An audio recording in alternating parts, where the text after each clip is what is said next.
அப்பா வந்து சாப்பிடுங்கப்பா. எனக்கு வேண்டாமா. ஏன்பா? எனக்கு மனசு சரியில்லைம்மா, நான் அப்புறம் சாப்பிட்டுக்கிறேன். அப்பா என் மேல ஏதாவது கோவமா? அப்படிலாம் ஒண்ணும் இல்லைம்மா. எனக்கு தெரியும்பா, உங்களுக்கு என் மேல கோவம் தான். உங்க ஃப்ரெண்டு ஃபேமிலியும் மாப்பிளையும் நான் சரியா ரிசீவ் பண்ணல, அதனாலதான் உங்களுக்கு என் மேல கோவம். அப்பா என் மனநிலைமை உங்களுக்கு புரியலையேப்பா. என்னை பத்தி புரிஞ்சுக்காதனாலதான் என்கிட்ட கோச்சுக்கிறீங்க. பின்ன என்னம்மா, அந்த பூமிக்கா யாரு? உன் கூட கொஞ்ச நாள் பழகினவ, அவ்வளவுதானே. அதுக்காக அவ நல்ல பொண்ணுதான், நான் இல்லைன்னு சொல்லல. அமெரிக்காலேருந்து வந்தவங்களை அப்படியே திருப்பி அனுப்புறது? நீ அவங்கள மட்டும் உதாசீனப்படுத்தலமா, என்னைய சேர்த்து உதாசீனப்படுத்திட்ட, என்ன நிராகரிச்சிட்ட, என்னோட கைடன்ஸ் உனக்கு வேணான்னு தீர்மானம் பண்ணிட்டேன். ஐயோ அப்பா, அப்படிலாம் ஒண்ணும் இல்லப்பா. என் மனசுல இருந்த வேதனையாலதான் அவங்கள ரிசீவ் பண்ண முடியலையே தவிர வேற எந்த காரணமும் இல்லப்பா. நீங்க இல்லாம நான் இல்லப்பா. நான் கேட்டது வெறும் 3 மாச அவகாசம் தான்.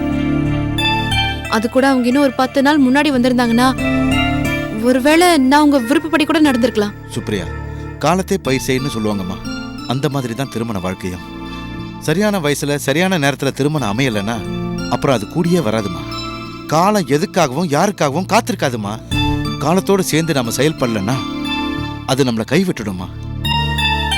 ஒரு அப்பாவா என்னால அவ்வளவுதான் சொல்ல முடியும். நீ ஒரு டாக்டர், நோயாளியோட வியாதியை தெரிஞ்சு குணப்படுத்துற நீ உங்க அப்பாவோட மனசு அறிஞ்சு நடப்பேன்னு நம்புறேன்.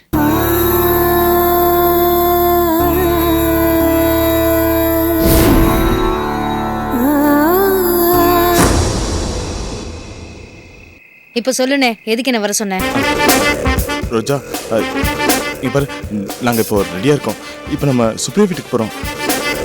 நீ சுப்ரியா கிட்ட அப்படியே ஐஸ் கட்டி கரையிற மாதிரி நீ அவகிட்ட பேசணும். இப்போ அப்படியே அவன் மனசு கரையணும், என்னை நினச்சி உருகணும், என்னை மறுபடியும் லவ் பண்ணணும். அந்த மாதிரி நீ தான் பேசணும். அதெல்லாம் இருக்கட்டும், முதல்ல நான் கேட்குற கேள்விக்கு பதில் சொல்லு. என்ன என்ன கேள்வி சொல்லு. நீ பூமிகாவை கொலை பண்ணியா?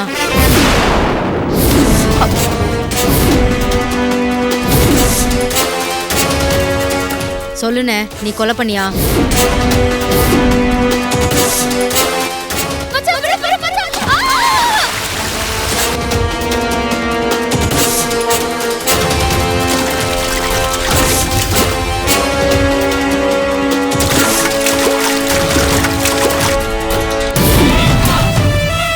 இப்ப நீ சொல்ல போறியா இல்லையா? சொல்லுனே. ரோஜா, என்னம்மா நீ இப்படி கேட்டுட்ட? உங்க அண்ணன் நீ சந்தேகப்படுறியா? மா நீ கொஞ்சம் சுமாருமா. சொல்லுனே, பூமிகாவை நீ கொலை பண்ணியா?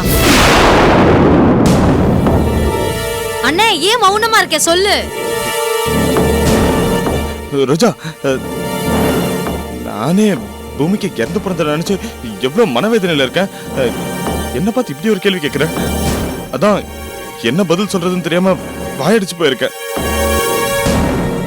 வேற யாராவது கேட்டிருந்தா கூட பரவாயில்ல, நீ இப்படி கேப்பன்னு நான் கொஞ்சம் கூட எதிர்பார்க்கவே இல்லை. என் மனசு ரொம்ப வலிக்குது, எவ்வளவு வருத்தமா இருக்கு தெரியுமா? என்ன ரோஜா, கூட பிறந்தவனையே சந்தேகப்படுற அளவுக்கு நீ இப்படி மாறிட்டியே. நீயே மதனை பார்த்து இந்த மாதிரி கேள்வி கேட்கலாமா? மா, நான் தாம்மா கேக்குறேன், அதுல ஒன்னும் தப்பு இல்ல. இதே கேள்விய மத்தவங்க கேட்டு நாம பதில் சொல்ல முடியாம தவிக்கிறத விட அண்ணன்கிட்ட கேட்டு கிளியர் பண்ணிக்கிறது பெட்டர் இல்லையா? அண்ணே, என்ன பார்த்து சொல்லு, ஒளிவு மறைவு இல்லாம சொல்லு. என்ன பிரச்சனை வந்தாலும் பாத்துக்கலாம், மறைக்காதண்ணே. நீ பூமிகாவை கொலை பண்ணியா? ரோஜா, பூமிக்கு இறந்தது தற்செயலா நடந்து போச்சு. அதுக்கு நான் காரணம் இல்லை ரோஜா, சத்தியமா சொல்றேன், நான் காரணம் இல்லை. மனநிலை சரியில்லாத என்ன எவ்வளவு அக்கறையோட அங்க கூட்டு பண்ண தெரியுமா? அங்க எனக்கு எவ்வளவு சிரமப்பட்டு பணிவிட செஞ்ச தெரியுமா? எவ்வளவு ஒத்தாசையா இருந்தா தெரியுமா? நான் பைத்தியக்காரத்தனமா செஞ்ச எல்லா காரியத்துக்கும் ரொம்ப பொறுப்பா இருந்து என்னை காப்பாத்தி என் மனநோயை குணப்படுத்தி மறுபடியும் என்ன மனுஷனை மாத்திருக்கா. நானே அவளை இழந்துட்டேன்னு வேதனையில இருக்கேன். இப்படி ஒரு கேள்வி கேட்டு என் மனசை புண்படுத்திட்டியே. நான் கண்ணுல கூட நினைச்சிருப்பேனா பூமிக்காவை நான் கொலை பண்ணல. நான் கொலை பண்ணல. சொன்ன கேளு ரோஜா, சத்தியமா சொல்ற, நான் கொலை பண்ணல. அண்ணே, ஓகே, ஐ அண்டர்ஸ்டாண்ட். ப்ளீஸ், உன்னை சந்தேகப்பட முடிய நான் பேசிட்டேன். இப்பதான் எனக்கு நிம்மதியா இருக்கு. நீ அந்த கொலைபாதகத்தை செஞ்சிருக்க கூடாதுன்னு நான் வேண்டிக்கிட்டே இருந்தேன் தெரியுமா? ஆமாண்ணே, வேண்டிக்கிட்டே இருந்தேன். ரோஜா, எந்த பாவி கண்ணு பட்டுச்சோ என் பையனுக்கு எந்த ரூபத்திலயாவது பிரச்சனை வந்துகிட்டே இருக்கு. யார் செத்தாலும் பொழைச்சாலும் இவன் தான் காரணம்னு சொல்றாங்க. ஐயோ அம்மா, நான் சொல்ல வர்றது கேளுமா. அங்க என்னடானா அர்ச்சனா இவனை கைது பண்ணி ஜெயில போடுனா இல்லையான்னு பாருன்னு வைராகி வச்சுக்கிட்டு வேலை பாக்குறா. நம்ம வீட்டுல என்னடானா பூமிகா பேயா வந்து பயமுறுத்துறா. நீ ஏற்பாடு பண்ண மந்திரவாதியே நம்மள சவுக்கால் அடிக்கிறான். அதான் எனக்கு டவுட் வந்தது. என்ன ரோஜா சொல்ற? நான் முன்ஜாமீன் வாங்கினதும் அந்த பிரச்சனை ஏதோ விட்டுருவாங்கன்னு நினைச்சேன். இப்போ மறுபடியும் அந்த பிரச்சனை தோண்ட ஆரம்பிச்சிட்டாங்களா? ஆமாண்ணே, அவ கலெக்டர்ல, அவகிட்ட அதிகாரம் இருக்கு, அதை பயன்படுத்துறா. நீங்க தங்கியிருந்த நம்ம கெஸ்ட் ஹவுஸ் வேலைக்காரங்க, கார் டிரைவர், அப்புறம் அந்த போட்மேன், உங்களுக்கு கரண்ட் ஷாக் கொடுத்த டாக்டர், இன்னும் யார்கிட்ட எல்லாம் விசாரிக்கணும்னு நினைக்கிறாளோ அத்தனை பேரையும் வர வச்சு அவ விசாரிக்க போறாளாம். இவங்கள யாரையாவது மிரட்டி நமக்கு எதிரா சாட்சி சொல்ல வச்சிருவாளோன்னு எனக்கு ரொம்ப பயமா இருக்குண்ணே. அதனால நம்ம ஸ்ட்ராங்கா இருக்கணுங்கிறதுக்காக தான் இப்படி எல்லாம் கேட்டேன்னு. அதாம்மா, என் புள்ள இப்படி உருகி போறான். ஒரு பக்கம் பயம், இன்னொரு பக்கம் எதிர்காலம் எப்படி இருக்குமோன்னு குழப்பம். பாவம், அவன் முகத்தை பாருமா. இவன் இதே கவலையில மூழ்கி இவனுக்கு ஏதாவது ஒண்ணு ஆகிறதுக்கு முன்னாடி இவன் மனசுக்கு பிடிச்ச சுப்ரியாவை கல்யாணம் பண்ணி வச்சிடணும்மா. அதான் என் கவலை. அதனாலதான் உன்னை நாங்க இங்க இப்ப வர சொன்னோமா. நீ சுப்ரியா கிட்ட பக்குவமா பேசி மதனை கல்யாணம் பண்ணிக்க சம்மதிக்க வைப்பேன்னு நாங்க நம்புறோம்மா. சேவியா? சொல்லு ரோஜா, சேவியா? என்னம்மா இப்படி கேக்குற? அண்ணனுக்காக நான் இது கூட செய்ய மாட்டேனா? சுப்ரியா கிட்ட பேசி சம்மதம் வாங்க வேண்டியது என்னோட பொறுப்பு. நீ கவலைப்படாதம்மா. அண்ணன், படிக்காத பொண்டாட்டி கூட இவ்வளோ நாள் ரொம்ப கஷ்டப்பட்ட. இனிமேலையாவது உன் மனசுக்கு பிடிச்சவளோட வாழணும். அதுக்கு நான் என்ன பண்ணணுமோ அதை நான் கண்டிப்பா செய்வேன். அப்புறம் என்ன ரோஜா, உடனே பொறுப்பிடலாம். சுப்ரியா வீட்டுக்கு போலாம். அவளை எப்படியாவது சமாதானப்படுத்தி சுப்ரியாவுக்கும் மதனுக்கும் கல்யாணம் பேசி முடிச்சிடலாமா? போலாமா? ஆனா அதுக்கு இது டைம் கிடையாது. நாளைக்கு காலையில போலாம். என்னடா இவ இப்படி சொல்றா?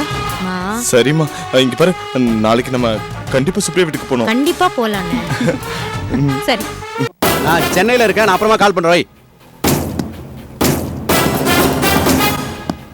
கலெக்டர் அம்மா இப்ப வந்துருவாங்க. அவங்க கேட்கிற கேள்விக்கு சரியா பதில் சொல்லணும். நீங்க ஏதாவது அவங்கள்ட்ட மறைச்சு பேசினாலோ வேற ஏதாவது எதிர்த்து வாதாடினாலோ உங்களை எல்லாரும் அடி பின்னிடுவேன். ஏ டிரைவரை, முக்கியமா ஓட்ட தாண்டா சொல்றேன். சார், நான் டெம்பரவரியா கார் ஓட்ட வந்தேன் சார். டாக்டர் மதனுக்கும் செத்து போன பூமிகாவுக்கும் எனக்கு எந்த சம்மந்தமும் இல்லை சார். சொன்னா புரிஞ்சுக்கங்க சார். டேய் பயமுறா. கலெக்டர் அம்மா இப்ப வந்துருவாங்க. அது வரைக்கும் அமைதியா இருக்கணும். என்ன புரியுதா? மேடம் வராங்க. வணக்கம் மேடம். வணக்கம். வணக்கம்மா.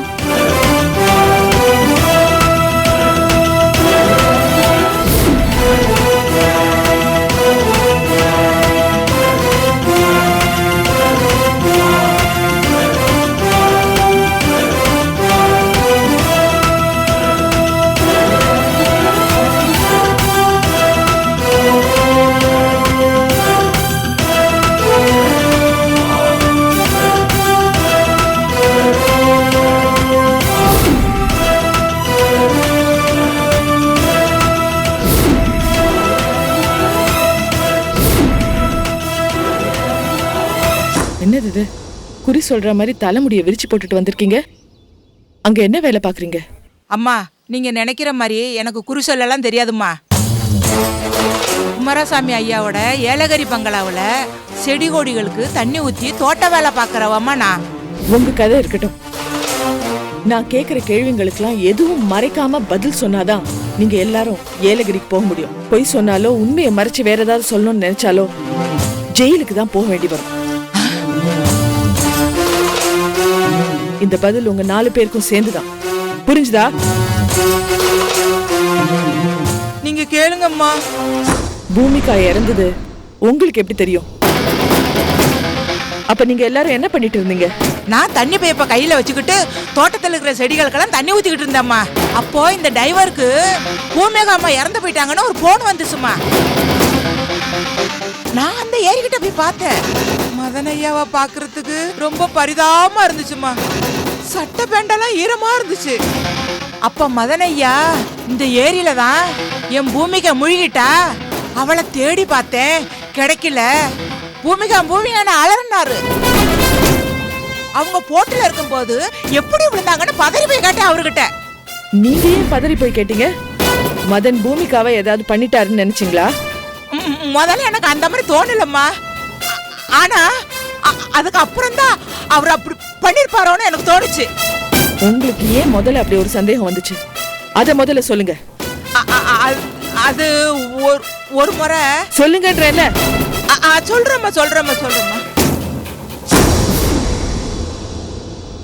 ஐயாவுக்கு பைத்தியம் குணமான அன்னைக்கு பூமிகா அம்மா தோட்டத்தில் நின்றுக்கிட்டு இருந்தாங்க. அப்போ மதன் ஐயா மோட்டரை ஆன் பண்ணிட்டு தண்ணி பைப்பை எடுத்துக்கிட்டு பூமிகா அம்மா முகத்திலே தண்ணி அடிச்சாருமா. அப்ப அந்த பொண்ணு வேணாமச்சான் கத்துச்சு. ஆனா அவரு விடவே இல்லை. அவங்க வாயிலையும் மூக்குலையும் குறையிற அளவுக்கு தண்ணி அடிச்சுக்கிட்டே இருந்தாரு. அவங்க மூச்சை விட முடியாம திணறிக்கிட்டே இருந்தாங்க. நான் ஓடி பதறி போய் ஐயா கையில இருந்த பைப்பை பிடிக்க தூர எரிஞ்சிட்டேன்.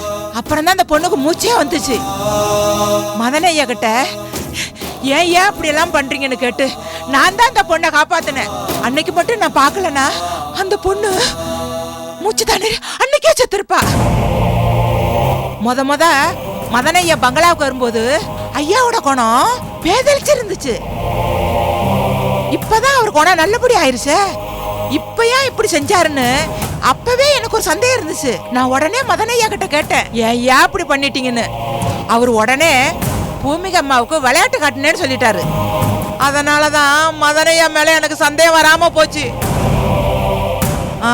மதன் ஐயா பூமிகா அம்மா ஏரியில விழுந்து இறந்துட்டாங்கன்னு சொல்லும் போது முன்ன மாதிரி விளையாட்டுக்கு தான் சொல்றாங்கன்னு எண்ணிட்டம்மா. அவர் அந்த மாதிரி சொன்னதும் ஐயா வாங்க ஐயா பூமிகாவை போய் தேடலான்னு சொன்னேன். ஆனா அவர் வரலம்மா. அவர் அழுதுகிட்டே அப்படியே மயக்கமாயிட்டாரு. அவர் வரலன்னா என்னம்மா? நீங்க போய் தேடி இருக்க வேண்டியது தானே?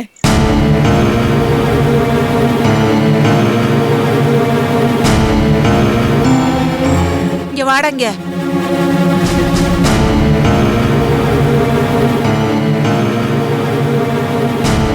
இவன் என் அண்ணன் பையன், பேரு சுதாகர்.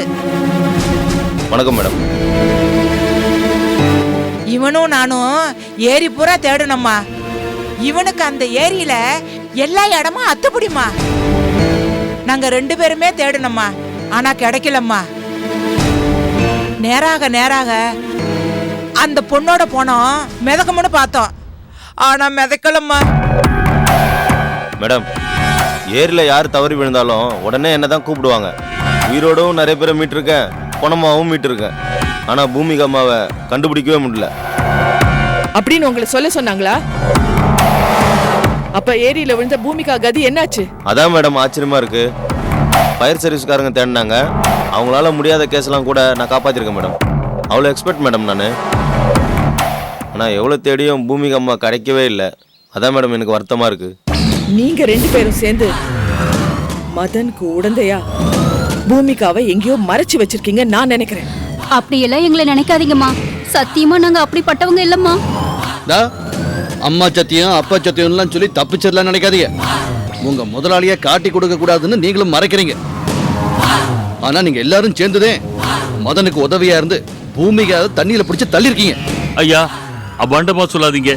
நாங்க 2 பேரும் ராத்திரி பூரா கண் முழிச்சுக்கிட்டு இருந்தோம். பூமிகா அம்மாவுக்கு மதனையாவால ஆபத்து வந்துட போகுதுன்னு. எங்களை போய் இப்படி தப்பா நினைக்கிறீங்களா ஐயா? நாங்க அப்படிப்பட்டவங்க இல்லையா?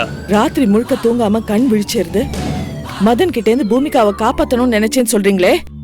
அப்ப பூமிகாக்கு ஏதோ ஒரு ஆபத்து வரப்போகுதுன்னு தெரிஞ்சுதானே அப்படி சொல்றீங்க?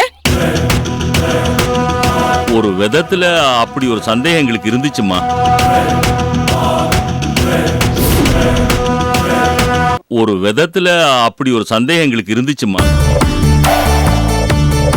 அதுக்கு காரணம் என்னன்னா, பூமிகா அம்மா ஒரு நாள் மொட்டை மாடியில நின்னு அந்த காட்டழக ரசிச்சிட்டு இருந்தாங்கம்மா. அப்ப நானும் இவரும் துணிக்காய போட்டுட்டு இருந்தோம். அந்த நேரம் பார்த்து மதன் ஐயா மேல வந்தாரு. பூமிகா அம்மா பின்னாடி போய் திடீர்னு தள்ளி விட்டுட்டாருமா. பூமிகா அம்மா சுதாரிச்சு பிடிக்கிறதுக்கு அங்க எதுவுமே இல்லம்மா. முழங்கால் மட்டும் செவத்துக்கு உள்பக்கமும் வெளிப்பக்கத்துல முழு உடம்பும் தொங்கிக்கிட்டு இருந்துச்சு.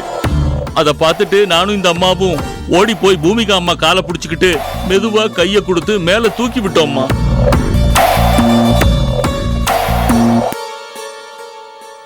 பூமிகா அம்மாவை காப்பாத்திட்டு மதன் ஐயா கிட்ட ஏயா இப்படி பண்ணீங்கன்னு கேட்டோம். அதுக்கு அவரு நான் சும்மா விளையாட்டா பயமுறுத்த நினைச்சேன்னு சொல்லி அவர் மழுப்பிட்டாருமா. அன்னைக்கு மட்டும் நாங்க பார்க்கலன்னா பூமிகா அம்மா மேல இருந்து விழுந்து அவங்க மண்டை உடைஞ்சு போயிருக்குமா. நீங்க சொல்லறத பார்த்தா மதன் கிட்ட இருந்து பூமிகா பல முறை உயிர் தப்பியிருக்கான்னு தெரியுது. அம்மா என்ன டெம்பரவரியா கார் ஓட்டாதாம்மா கூப்பிட்டாங்க. ஆக்டிங் டிரைவராக தாம்மா போனேன். ஏலகிரியில் குறிப்பிட்ட நாள் தங்கணும்னு சொன்னாங்கம்மா. டாக்டர் ஃபேமிலின்னு சொன்னாங்க. அதனால தாம்மா நானும் சம்மதிச்சு போனேன். அதுக்கப்புறமா தாம்மா தெரிஞ்சது டாக்டருக்கு பைத்தியம் பிடிச்சிருக்குன்னு. நானும் அவரை மாதிரி நடிச்சு ஒரு வழியாக ஏலகிரி போய் சேர்ந்துட்டேம்மா. போன 2 நாள்லயே அவர் பைத்தியம் இல்லை, அவர் பைத்தியம் மாதிரி நடிக்கிறான்னு தெரிஞ்சுக்கிட்டேம்மா. அவர் என்னை அடிக்கடி போட்டு இருக்கிற ஏரிக்கரைக்கு கூட்டு போவாருமா. ஏரியவே ரொம்ப நேரம் பார்த்துக்கிட்டு இருப்பாருமா. எங்கே அவர் தற்கொலை பண்ணிக்குவாரோன்னு எனக்கு பயமா. நான் அவரை பார்த்துக்கிட்டே இருப்பேன். ஆனால் அவர் அந்த மாதிரி எதுவும் பண்ணலம்மா. நான் அவரை வாட்ச் பண்ணிக்கிட்டே இருந்தேம்மா. அங்கே இருக்கிறவங்க கிட்டலாம் இந்த ஏரி எவ்வளோ ஆழம் அது இதுன்னு கேள்வி கேட்டுக்கிட்டே இருப்பாருமா. அப்புறம் இன்னொரு விஷயமா, மதன் சார் போட்டில் போகாமலேயே அங்கே இருக்கிற போட்டுக்காரங்களுக்கெல்லாம் பணம் கொடுப்பாருமா.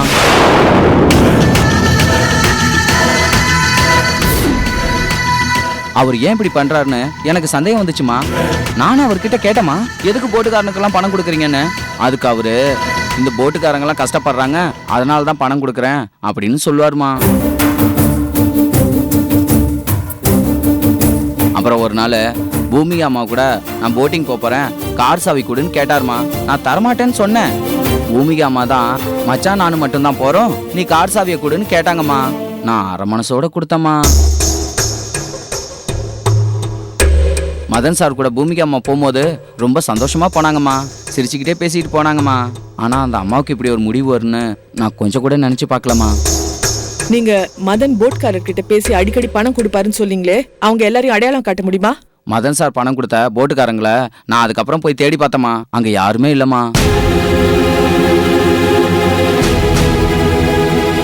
இந்த விஷயத்த நான் போலீஸ்கிட்டையும் சொன்னம்மா. போலீஸும் நான் சொன்னதை வச்சு கேட்டு பார்த்தாங்கம்மா. ஆனா அங்க இருந்தவங்க அப்படி யாருமே இல்லைன்னு சொல்லிட்டாங்கம்மா.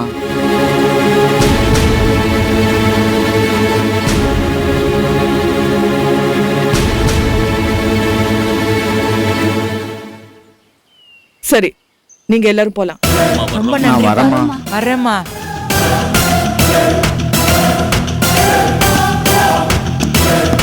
மேடம் நீங்க கேட்ட டீட்டெயிலாம் இதுல இருக்கு மேடம். இன்ஸ்பெக்டர் சொல்லுங்க மேடம். மதனுக்கு போட் கொடுத்தவரையும் மதனுக்கு ஏலகிரியில ட்ரீட்மெண்ட் கொடுத்த டாக்டரையும் நான் விசாரிக்கணும். Okay madam. அடுத்த விசாரணைக்கு அவங்களுக்கு கண்டிப்பா வர சொல்லுங்க. அப்புறம் இந்த டிரைவரையும் கூட்டிட்டு வாங்க. கண்டிப்பா மேடம். இப்ப வந்தவங்க எல்லார் மேலயும் ஒரு கண்ணு வச்சுக்கோங்க. Okay madam.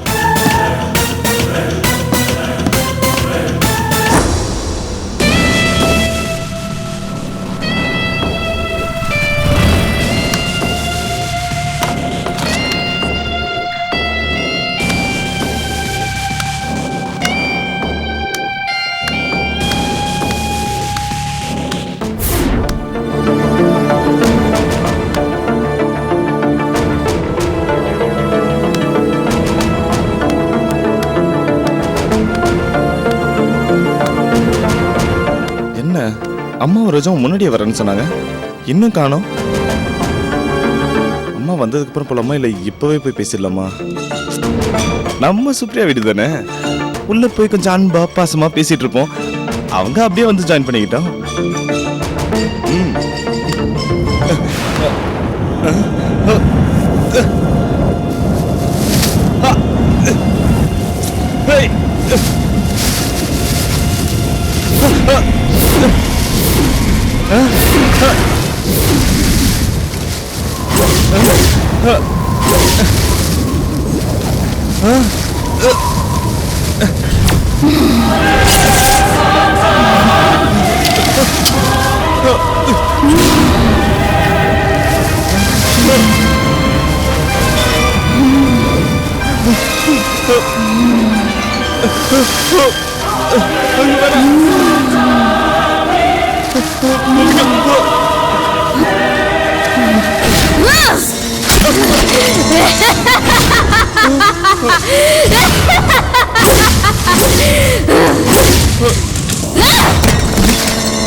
நான் அவ்வளோ தூரம் உங்க எல்லாருக்கும் நான் படிச்சு படிச்சு சுப்ரியாவை பார்க்க வரக்கூடாதுன்னு சொல்லியிருக்கேன். அதையும் மீறி வந்திருக்கீங்களா? வேணாம் பூமிகா, பூமிகா. ஐயோ பூமிகா வேணாம். வேணாம் பூமிகா, ப்ளீஸ். இங்க விட்டு என்கிட்ட வராத. என்ன ஒண்ணும் பண்ணிடாத. வேணாம் பூமிகா, வேணாம்.